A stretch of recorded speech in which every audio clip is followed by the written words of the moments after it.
Hello, welcome. Today we are going to speak about emotional awareness, a fundamental topic in the Tantric field. Mhm. Yeah, we can start by the recognition of emotions. We are all emotional beings, and while men are generally taught to suppress their emotions, they do feel them.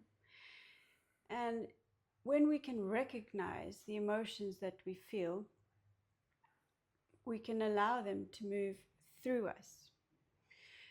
Emotions, when we look at the word emotion, energy in motion, which is really what they are a physiological effect of what happens to us. So we can say we are feeling an emotion, we're experiencing an emotion, and sometimes we don't want to experience this emotion, so we try to suppress it. Women are also taught not to be too emotional, not to cry so much or whatsoever. But when we allow and recognize the emotions to exist, to have their experience, to move through us, we don't actually have to hold on to them for too long. We can just allow them to move and go out to the universe. When we suppress them, all sorts of things can happen, like disease, tension, pain, headaches, bad tension in the eyes. We can have all sorts of things happening in the physical body if we don't let the emotions express themselves and exist. Right? Yes, emotions are something that are part of us. Mm-hmm. Doesn't matter if you are a woman or a man Absolutely. or any other identification. It's part of us, and we need to integrate them in our life to accept us as we are and to bring Tantra to life. That is expansion of awareness. Tantra as expansion of awareness, emotions is a very important part of that. Mm-hmm. Some lineage, they try to ignore the emotions. Some lineage try to suppress the emotions and to be totally out of emotions. The truth is that if we try to suppress something, it just gets more, as Lakshmi said, energy. This energy just get more strong, and that come in a different way, maybe comes in a pervert way. It is so good that we be aware of our emotions. Not means to be aware of our emotions doesn't mean that we identify with that. Mm-hmm. That we, oh, I'm feeling sadness. Ah, doesn't mean I'm a sad person. Actually, more I can allow myself to feel the considered, called negative emotions like sadness, like anger. uh, More I am free from them, more I am less attached to the emotion, more I am controlled by emotion.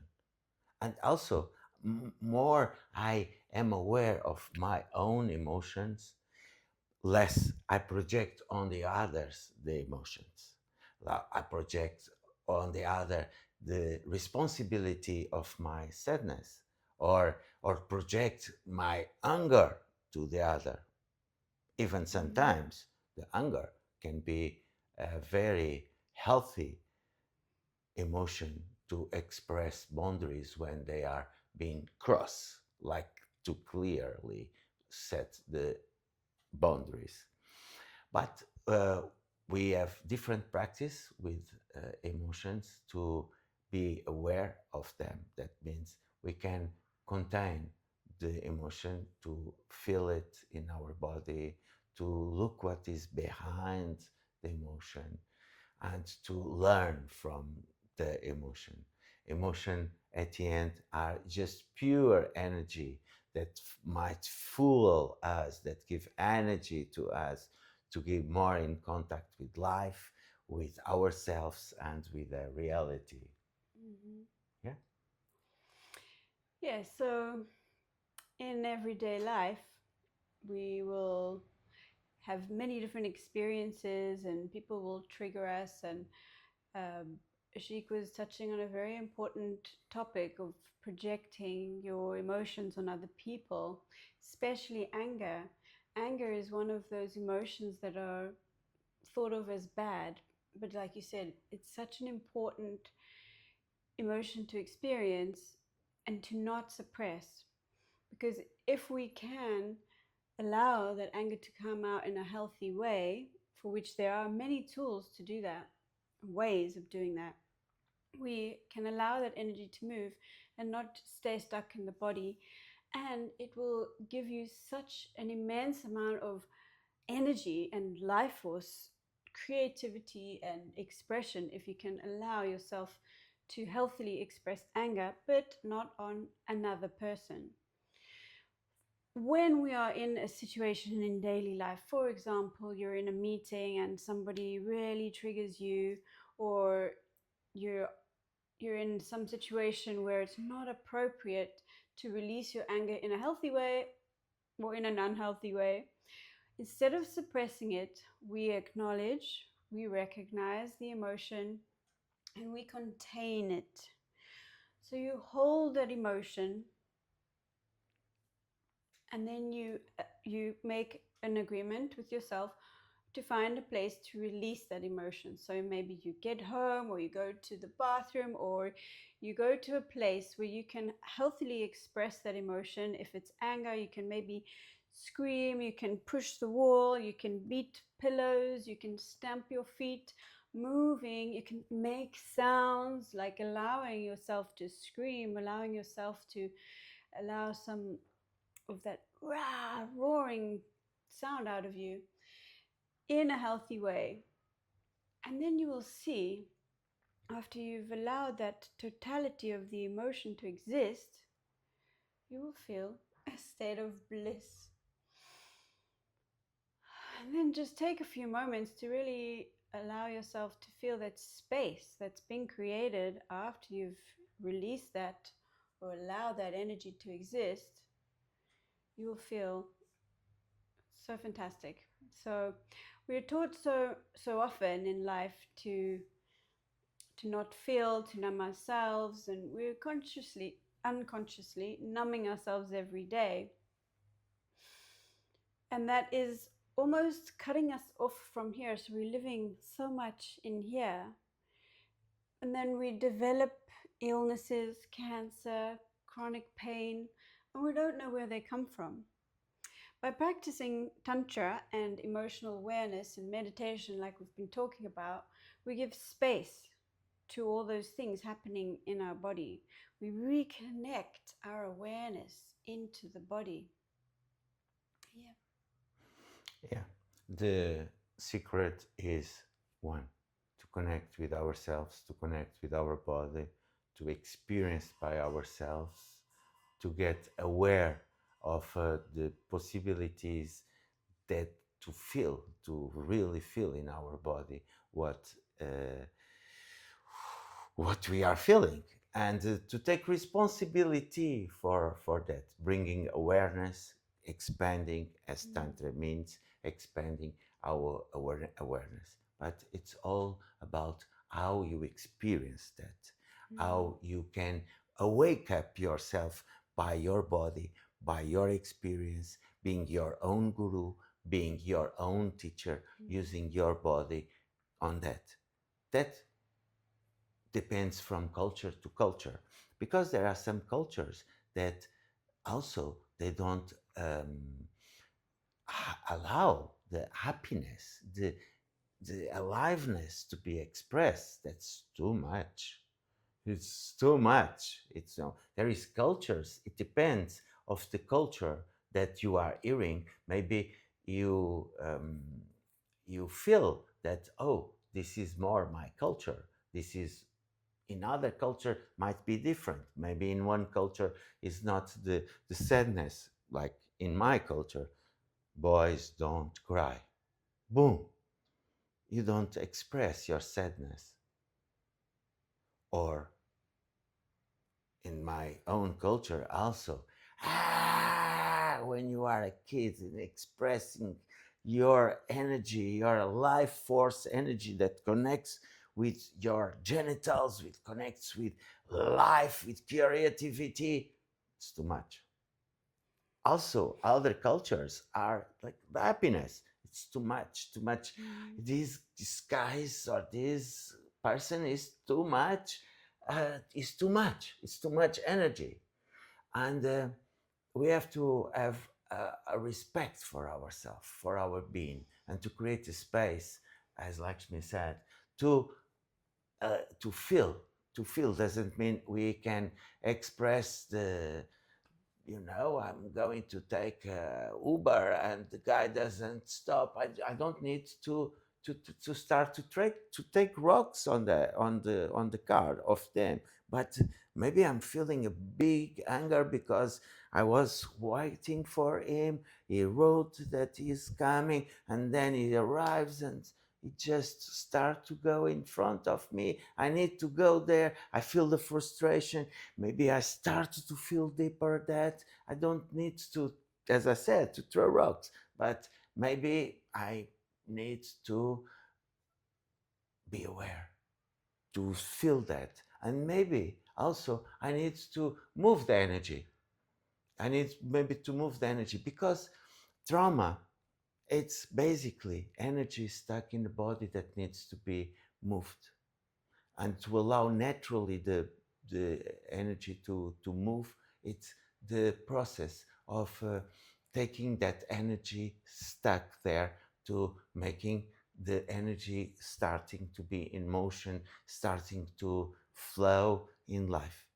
And all of this process of being aware of this energy stagnation, of this energy movement, of these different types of energy that we are speaking, that are the emotions, the different emotions, it's fundamental for expansion of awareness, for we be with what it is to be in meditation in each moment. And that is particularly important in a relationship Yes. with the other. Yes. So when we speak about emotions in a relationship, they can, well, we have emotions that are more brought up in a relationship because usually we attract a partner who is going to trigger us, who is going to push those buttons that bring up emotions that we are in a pattern of experiencing or repressing. So basically, you know, all the emotions that we have or the way that they are expressed comes a lot from how we dealt with them when we were children. So we are in a relationship, the other triggers you, and you feel this traumatic effect, this conditioning, this pattern. You might not be conscious of it, but it comes from when you're very young. So when you are in a conscious relationship and you're using the tools, you're meditating, you're doing the work on yourself, you have awareness of yourself, you can, before reacting, you can take a step back and a breath, feel where this emotion is coming from. Try to, well, maybe try is not the right word,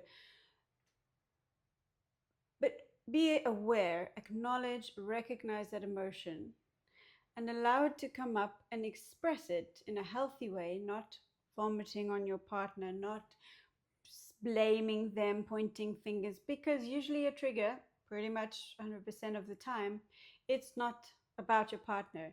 It's about you and your patterns and what you've experienced in your life. So when we are triggered, it's a fantastic opportunity to put your spiritual practice into practice, to put your meditation practice, your yoga practice, your tantra practice, whatever practice you do, you bring that there at that moment, because it is those moments of being triggered that we are doing all this work for.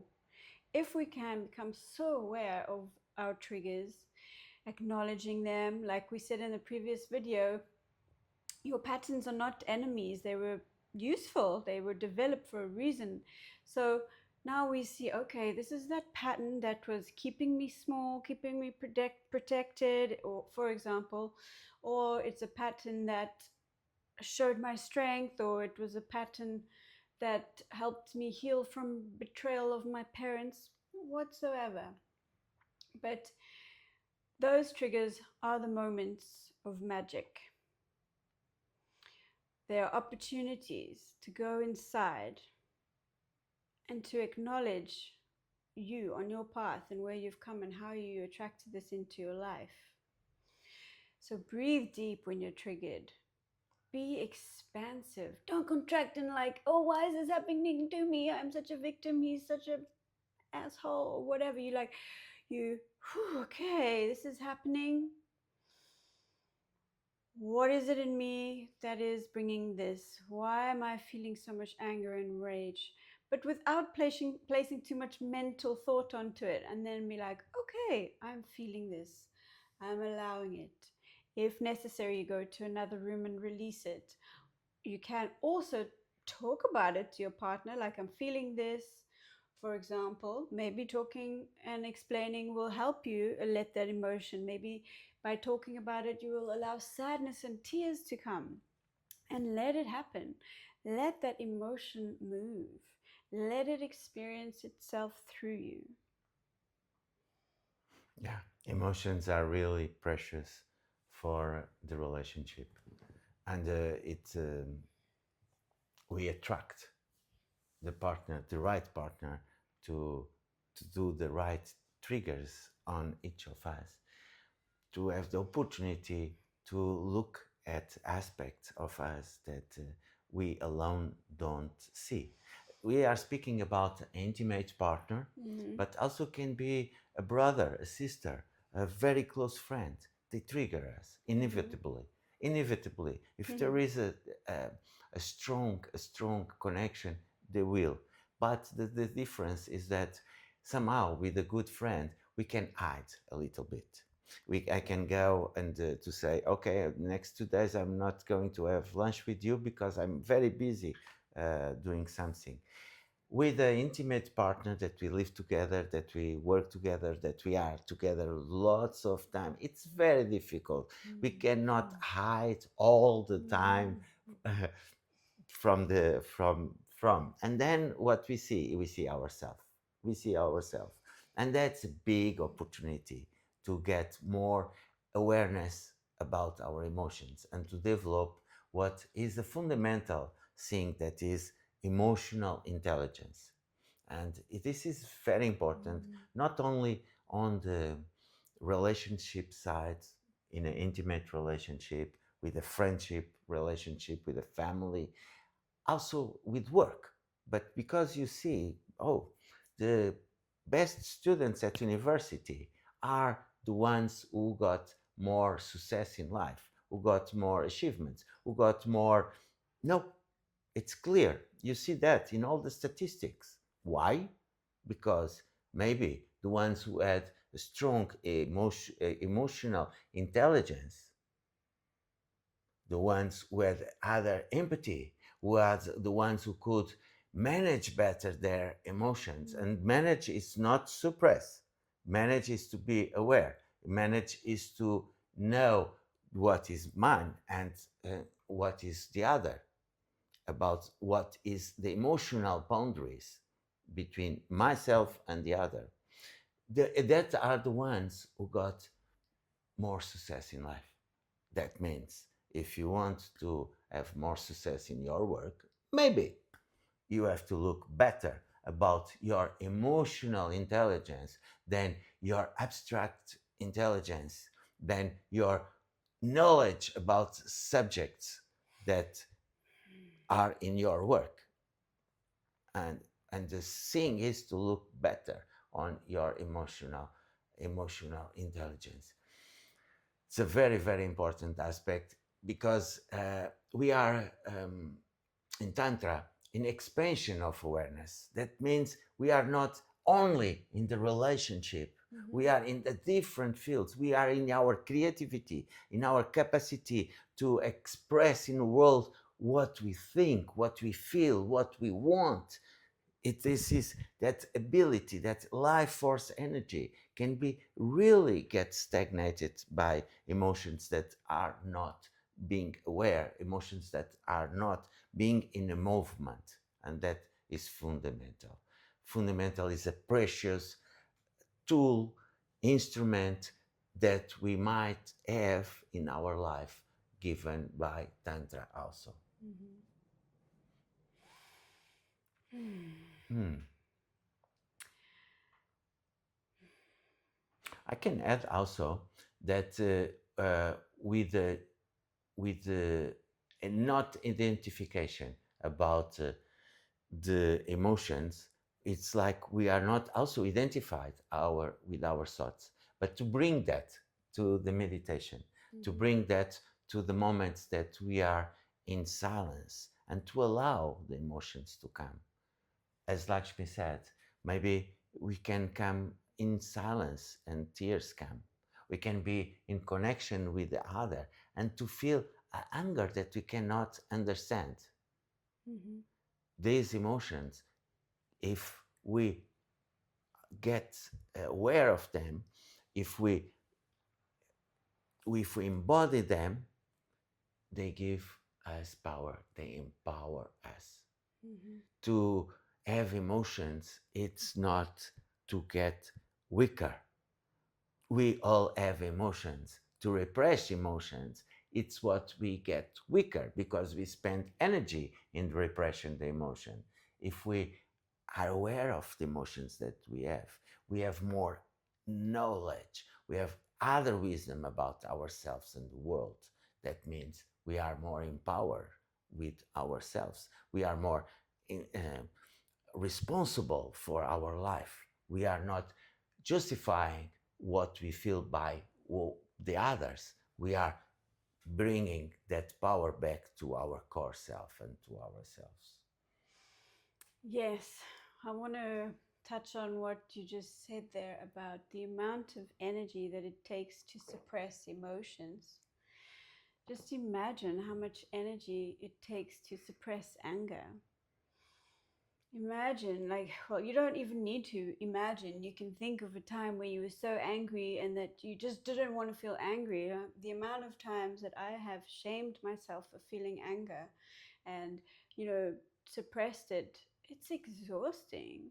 And even if you get people who are like very happy and la la la, and people are like, you're too much, like, there are, like you were saying before, like people who don't like other people to express too much happiness, then you have to like train yourself or suppress yourself to fit in and be mediocre. It takes energy.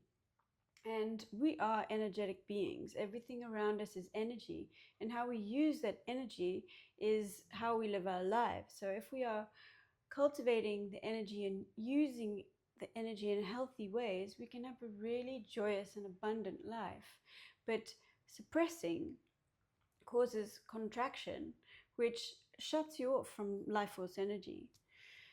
One thing that I've really enjoyed lately is expressing my anger, doing a practice where I just do 3 minutes a day of really kicking, lying on my back and kicking my legs against a wall or on the floor like a tantrum when you were 2 years old. And I'm feeling like it can release so much stagnation in my pelvic region. You can also do a pillow beating exercise where you can release from this way as well.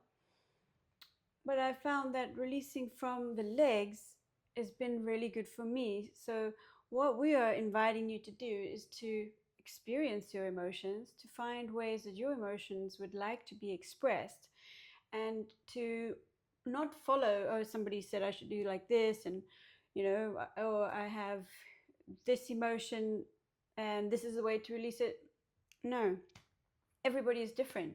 It's great to get some guidance from people, ask questions, research to see all the different ways, but also spending time just allowing the body to move, let anger come out in the way that it wants, let it move through you in your own unique expression, because that's what we all are. We are all an expression of the divine in this existence, expressing itself. And it could be anger, it could be sadness, it could be joy, could be being completely silly and fun and playful, or it could be something that only you can experience that we don't even know.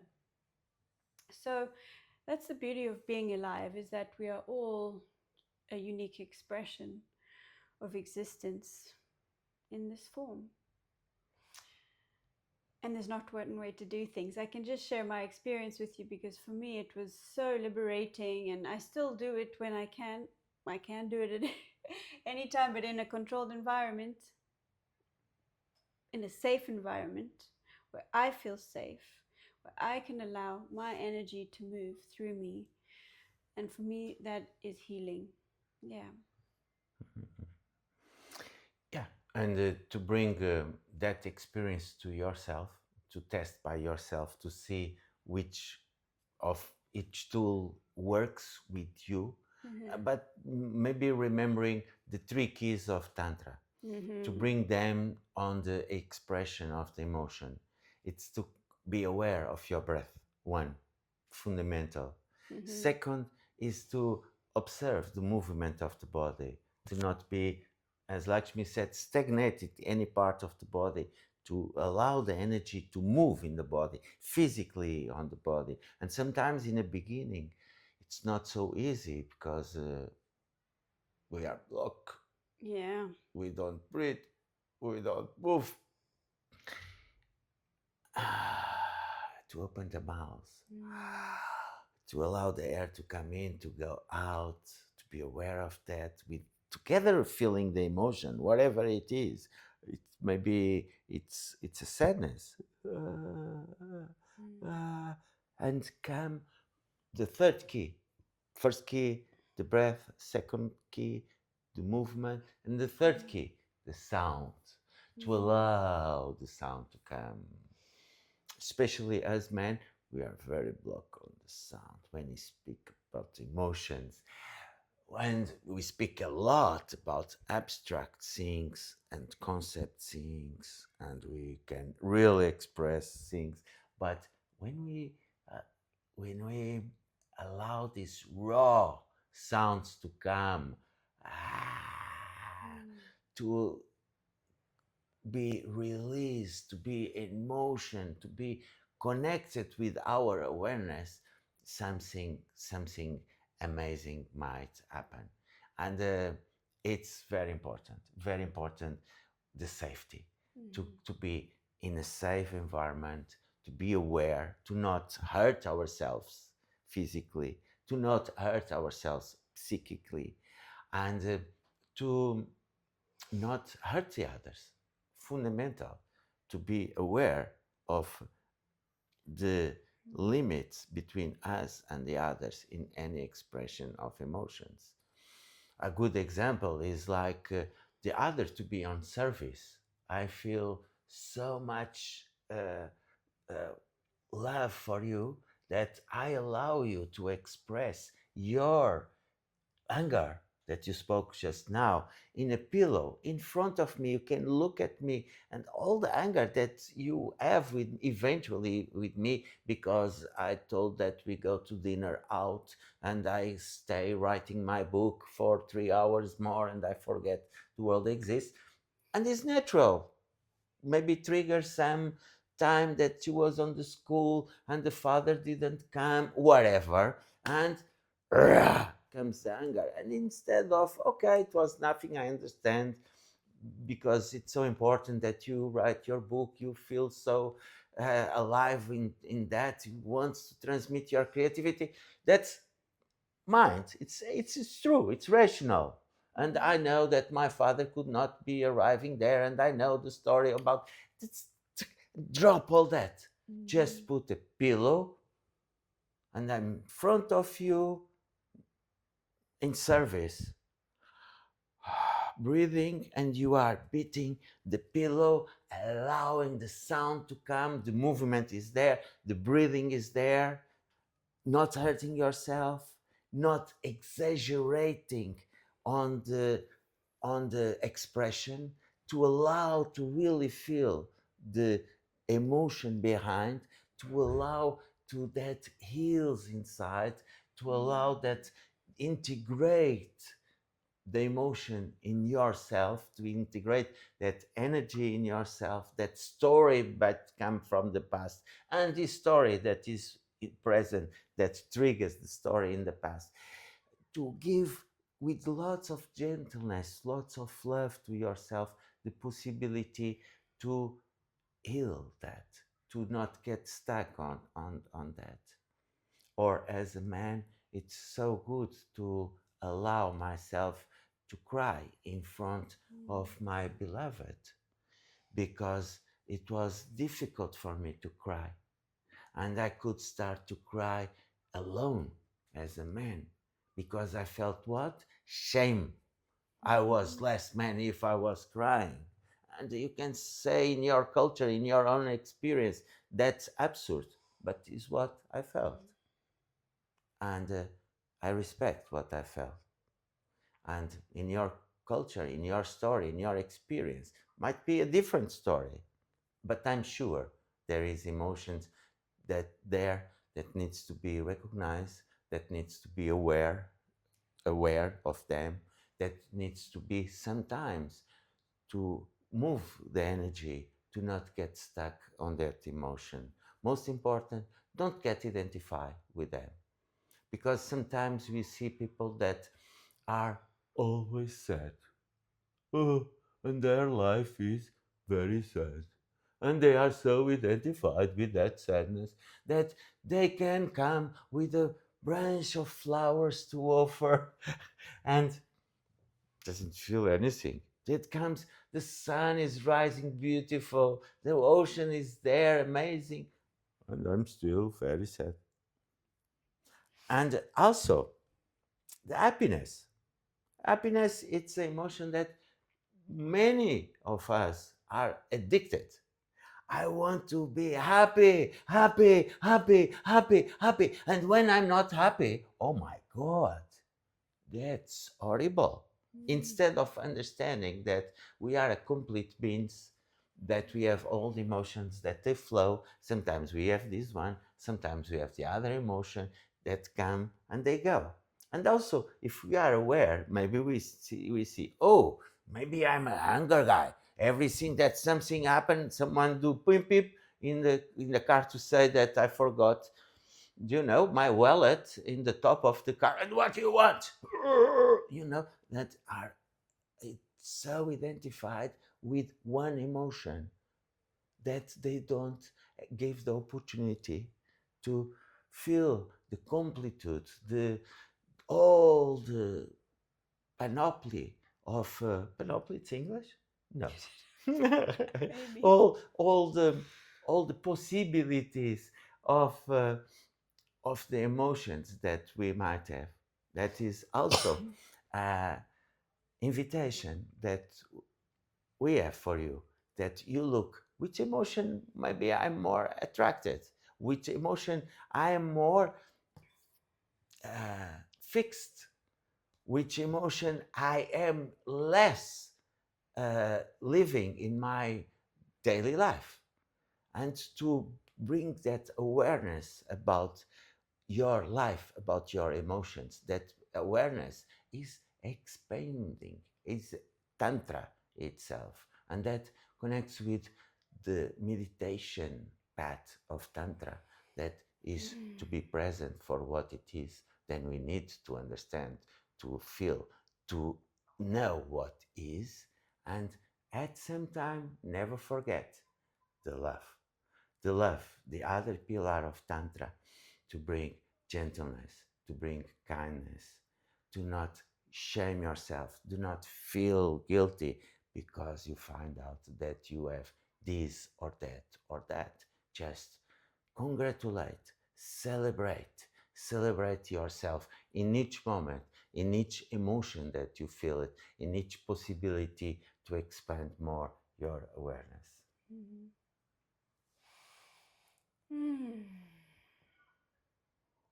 There was so much gold in what you just said, and I Mm. wanted to expand on the topic that you mentioned, which was how we excuse others for their behavior while we can mentally understand why somebody didn't show up for us or why somebody went back on their word.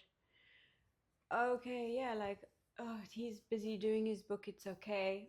I do that all the time, you know, I excuse other people so that I actually don't allow myself to feel the abandonment, to feel the wounds that I have, or the anger, or the betrayal, or the disappointment. And I realized that that is a way for me to bypass the emotions. And yeah, the way that I feel this, if I'm having anger because somebody didn't show up for me, it's not about them, it's about me and the safety that I feel within myself. So we have to be aware of how we are excusing others to not feel ourselves. And at the same time, we don't need to blame them. So, for example, like waiting for your parents or whatever and they don't show up, or they promise you something and they don't give it to you, yeah, release anger. Not at them because they're doing their thing and they have their reasons, but feel that anger. That we are taught so much to blame other people for our misfortunes in life, but we have to take self responsibility. We are responsible for ourselves, and if we don't allow all this energy to be moving through us, we will make ourselves sick. And that is why it's so important to feel, to be in the present moment, and to not make excuses of why I'm so enlightened I don't feel any anger. That reminds me of the first time I ever saw anybody doing Osho dynamic meditation. I was so shocked. I was in that room and people were expressing their rage, and I was like, I don't want to be in here being affected by this energy. I don't have this anger issue. And I walked out. And then I realized, like, this is a healthy way to go crazy, consciously crazy for a few minutes, allowing all these crazy thoughts and personalities that might be stuck in the body. And I was talking to a friend, like, oh, I don't have those anger issues, you know, like I don't feel anger. And he was like, oh, but don't you get angry if somebody cuts you off in the traffic? If somebody walks past you and pushes you over, wouldn't you get angry? Yeah, I probably would. So it's in a way to express anger or craziness or whatever consciously, but at the same time, you know, some people can be on this spiritual path and cutting off from all the emotions, like, oh, I'm just connected to God, I don't feel anything anymore, sadness is beyond me, anger is below me, I am just equanimous. And that's fine too, but you're still human. So to deny the fact that you might get upset or sad or angry is to deny your humanity. Because I think for as long as we are here on this planet, we will be experiencing those things, and they are messengers. They are not the enemy, they are not crimes. And it's also important to realize that once we become more developed on our spiritual path, we become more aware, we become more conscious of these emotions, we don't attach to them. So maybe somebody who's very deep on their spiritual path will look like they don't ever experience anger, sadness, or frustration, but actually they just know how to express them better. They will know how to, okay, I'm feeling angry, let me go and release it in a healthy way. They're feeling frustration, they look at that, they recognize that, they allow it. So the people who are on a true spiritual path are in emotional fluidity existence. They don't suppress the emotions. People who think that they never feel emotions, I would say, are spiritually bypassing. But I'm not saying what's right and what's wrong. Each to their own. We're all on our own path. If you are a spiritually enlightened person that doesn't feel anything, fine. That's where you are right now, and it's perfect. Don't take what I say as a teaching, because I'm just sharing my experience with you. And my invitation to you is to experience life on your own terms, to feel from your own body, your intelligence of your emotions, the intelligence of your body and your consciousness, to really tune into that, to live your life from the heart, fluid with the emotions, and really present and engaged in this reality, in this existence, and not hearing other people's opinions of what you should or shouldn't be doing. Osho said something so fantastic one day. He said that when he became enlightened, what actually happened was that he let all the other voices that were not his in his head out. And that's what we invite you to do. Hmm. Yes, now our invitation is not to help you to become enlightened. You don't need anymore. You are already. We are full of atoms, full of light, full of energy. Our invitation is that you become more true, more human, more real, more present for what it is, for the amazing being that you already are. And for that, you need to feel yourself. You need to be aware of yourself, and you can expand your awareness in this process behind yourself, behind the limitations of your body and your own energy to the other, but also to the world itself. And then you might say, oh, that's very nice, but you are speaking a lot about feeling, and I don't feel anything, or have lots of difficulty to feel in my body. I'm numb. Mm. I was conditioning, or I born like that. I don't know. I don't feel. I have an answer for you. Answer for you. Research by yourself. Because when you say that you are not feeling, you are already feeling that you are not feeling. And from then, you can, yeah, let's drop that on you. Yes. When you are not feeling, you are already feeling that you are not feeling that. Yes, let drop. And let make that a practice if it is your case. And take that as an opportunity to look around what you are not feeling. Because when you are feeling what you are not feeling, you are actually feeling what you are not feeling.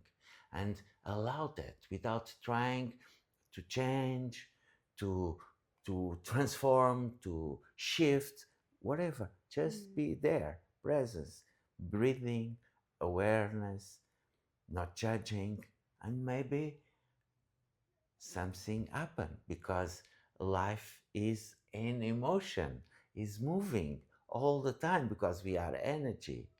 And to bring that humanity, that humbleness, that love to yourself, that's the path of Tantra. It's not about to get better and better. It's about to connect more with your own self, with your own truth. Because all the systems of conditioning and belief systems are all about arriving somewhere, to change something, to Mm. improve something, instead of being simply with what it is. And when we are with what it is the big transformation. Instead of we try to transform something. And if we bring that to the emotional perspective of ourselves, especially if we are speaking about something that we speak with, work with many peoples all around the world, and there is in many of us difficulties in sometimes in many aspects, sometimes in one aspect, to feel to feel to feel that to feel that possibility, to have to recognize that numbness there. It's the first step to feel more, to feel what already is there, because it's what you are feeling right now in that moment. Yes, numbness is a feeling too. And in order to feel that numbness, we have to not judge ourselves. We have to have self compassion. We have to know that it's there for a reason. We cultivated this feeling of numbness as a protection, as a coping mechanism for something that is happening in your life or happened in your life. It's to not judge that feeling, but to see it as a teacher. What is it teaching me? What what am I not giving to my body that I need? What is it asking for? Because our bodies, if you just take a moment to think about the miraculousness of this body, like, when did you last give appreciation to your feet? When did you last touch this little space behind the ear? I mean, our bodies are always communicating with us, and we have forgotten how to listen. We've forgotten how to hear it. And the way we hear it is through feeling our bodies, is through awareness, is with the breath. The three keys of Tantra, which Ashik already mentioned: breath, movement, sound. Simple movements, moving the pelvis, breathing, making sounds. If you do that a few times in your life with complete awareness, hopefully more than a few times in your life. I was going to say a few times in a day, but I didn't want to give too many instructions. So basically, when you can just move your body, feel your body, and breathe deeply. The deeper you breathe, the more expansive you are. If you're just breathing up here, it's like you pump a tire like this, and it's never going to get full. But if you breathe really deeply with the whole body, all your cells will come alive. Your breath needs to reach the tips of your toes. All of your cells will come alive, and you will be able to feel more. And maybe it'll be scary because when you were young, you were taught a lesson that feeling too much was painful. But we have to have the courage to feel the pain, because if you don't have the courage to feel pain, you are not going to feel pleasure. They are one and the same. They don't feel the same. But if you limit your capacity to feel pain, you limit your capacity to feel pleasure. When you allow yourself to feel pain, you can release it, and you can release states of bliss. I'm not saying this is a given, but sometimes we have to feel the pain to let it move through us. And then we will see that when we feel pleasure, we will have a broader range of capacity to feel that pleasure.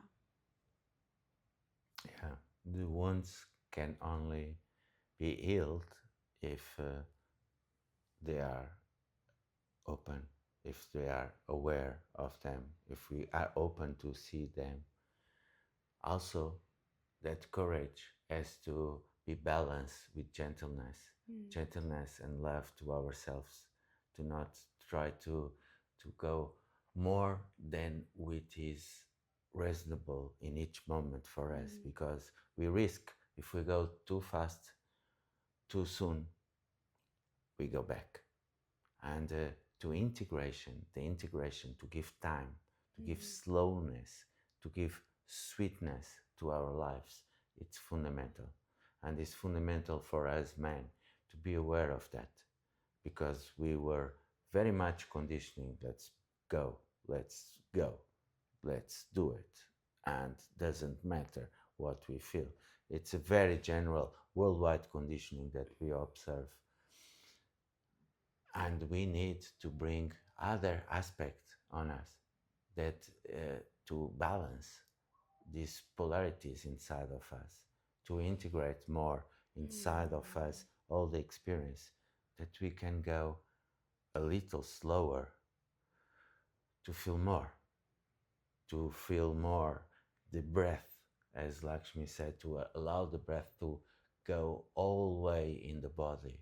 Because one way of not feeling emotions, to not feel, is to not breathe, is to castrate our breath.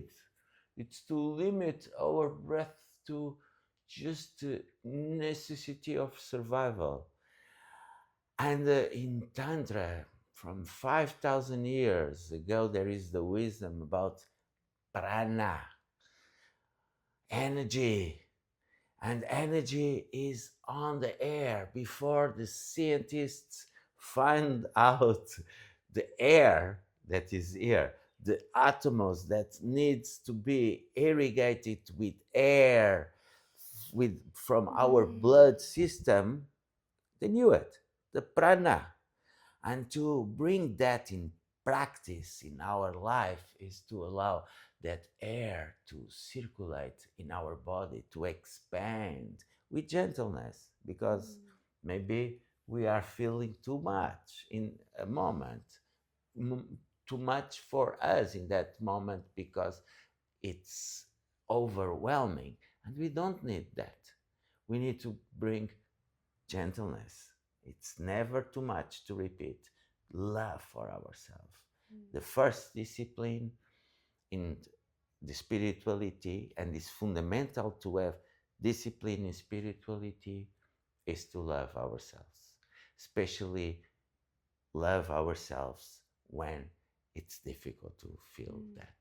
Especially when we don't feel love for ourselves. Then is the time of the spirituality to ground it in our body and to love ourselves. It's fundamental, that gentleness in the process of opening our awareness, our expanding, our ability to contain the emotions, to live them, to be aware of them. And it's a process. It's a lifetime process. Let's be glad to be here in each moment, because we are in this life, in these bodies, in this amazing, beautiful planet, to experience that, to have uh, the privilege to live all these emotions. Yes. And the only certain thing that we have in this life is the knowledge that we will die. So why are we not living in more ecstasy? Why are we not expressing our truth more, expressing our vulnerabilities more, our power more? Vulnerability doesn't mean weakness, and power doesn't mean domination over others. For me, it's so important to be able to live an emotionally fluid life, to be able to be vulnerable, to be able to be more intimate with the other. Because if we are not emotionally fluid, we're actually not 100% honest and intimate with ourselves, because we are pushing things away, we are rejecting things, suppressing things, and not living in our full vulnerable truth. When we are able to live an emotionally fluid life, our heart is open, our bodies are open, our awareness is more open, and we're more able to connect with the others with compassion, because we can see ourselves, we acknowledge our own suffering and our own vulnerabilities with compassion and love. And when we have that compassion and love for ourselves, it is a much easier way to love others and to love life itself, because we're open to life. If we're not emotionally fluid, we are not open to life. So that is a key takeaway in this talk, I would say, is to learn to be emotionally fluid and learn from experimenting by yourself with different types of practices. Search for guidance and try different types of active meditations, or or emotional movement tools, and really be curious like a child, like, wow, what is this that I'm feeling? Like when you pick up an apple when you're 1 years old and you're like, wow, what is this? How mesmerized you were with your fingers and your feet sticking them in your mouth. Be aware of these feelings that you're feeling. Look at them, feel them, and allow them to exist. Hmm. Beautiful. And at the same time, before we close this part one of emotional awareness talk with you, we want to bring a tool that we use every week between us. Because there is work that can be done, and it's good to be done by ourselves, good in the sense that it expands our awareness, but also um, it's very important in in the relationship, in this expansion behind ourselves to the other, to have some tools, to some instruments, some disciplines Mm-hmm. to work together. And we work together literally. We live together, and we speak a lot together. But we have a ritual. We have every week a moment that we reserve for sharing in a formal way. Like we try to bring meditation in every moment in life. While I'm speaking with you right now, I'm aware of my hands that are here sometimes, sometimes not. And I can keep always going back to my breath and to be present here. But also, I need a formal time to practice meditation, or I need a formal time to move my body. And I love to walk or to dance. And as we practice the communication between us in every moment, everyday life, also we have this ritual where we allow ourselves to share from our heart, and the other receive from his her heart, and don't comment, don't give advice, don't even talk about that after. Maybe you would like to speak about your own experience and the importance of this tool that we can bring to the couples, or even to very good friends that have to create this ritual where you can have these boundaries on the communication side. Yeah, so there are some rules to it. We give ourselves 15 minutes each. We have a timer, phone is disconnected on airplane mode, and we set the timer. We tune in to our hearts, dropping literally from the mind into the heart, and opening our hearts, receiving the other in our hearts, and expressing from the heart. So, when you do this, you might be surprised of what comes out. Many times, like before, I'm like thinking, oh, I'm going to say this, I'm going to say that, la la la. But when I drop into the heart space and communicate from there with my intention, I learned something about myself that I wasn't even aware of. So it's like a kind of meditation practice because you're allowing yourself to communicate from a space that you're not acting in every day. Although we do try to cultivate living from the heart more, it doesn't mean that we're always communicating from the heart. But this is not an excuse to, or it's not an opportunity to save all the triggers and all of the things during the week. If there is like something that your partner does that crosses your boundaries, or if there's something that you didn't agree with, it's not that you save everything just for that moment. No, things that needs to be said in the other parts of your life need to be said. So I recommend you don't save anything to say. You don't plan to say anything. You allow the heart to speak, and you will be pleasantly surprised with what comes out. And sometimes what your partner shares can be very difficult for you to take. And it's also important to make sure that you're in the heart space and you're not communicating from the ego or the mind, because that's not the practice. The practice is to allow the heart to communicate and then to allow the heart to receive what the other person is sharing. Yeah. It's an amazing moment that we have that makes us to get deeper and to remove little walls that Hmm. might create between us and to be more connected, more true to each other in each moment. Something that you might experiment by yourself, like others, uh, opportunities that we bring to you during this talk. Experiment by yourself. Thank you for your presence.